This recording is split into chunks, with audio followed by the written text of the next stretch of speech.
বাবা বাবা বাবা বাবা দাঁড়ান বাবা, বাবা 24টা টাকা দেন বাবা। 24 টাকা দিয়ে আপনি কি করবেন? কিছু খাবেন নাকি? না আমার খুব দরকার বাবা, বাবা 24টা টাকা দেন বাবা। আরে দূর মিয়া, কি কাজে লাগবে বলবেন তো? বাবা আমি টাকা পাবো না, আমার গার্লফ্রেন্ডের সাথে কথা করতে পারতেছি না বাবা, আপনি 24টা টাকা দিয়ে আমার একটু উদ্ধার করেন বাবা, আমি আমার জিএফ এর সাথে কথা কব বাবা।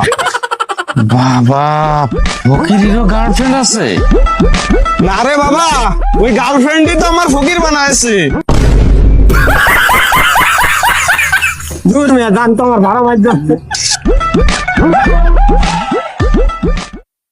বাবা বাবা এই ফকিররে কিছু দেন বাবা।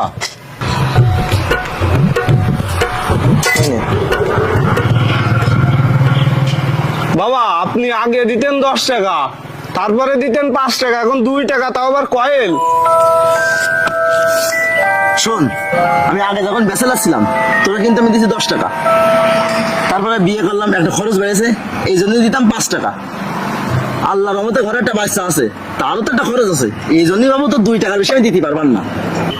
বাবা তার মানে তো আপনি আমাদের মতো ফকিরের টাকা দিয়ে এখন সংসার চালাচ্ছেন। দূর মিয়া। আচ্ছা ধরো। পা না, পা না। তাহলে কি ধরবো?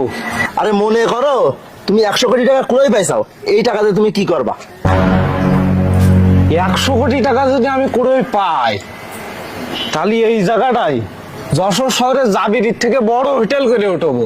বাহ, ভেরি গুড। তারপর তারপরে সেই হোটেলের সামনে আমি একাই ভিক্ষা করবো, কোনো সালারে বসতে দেবো না।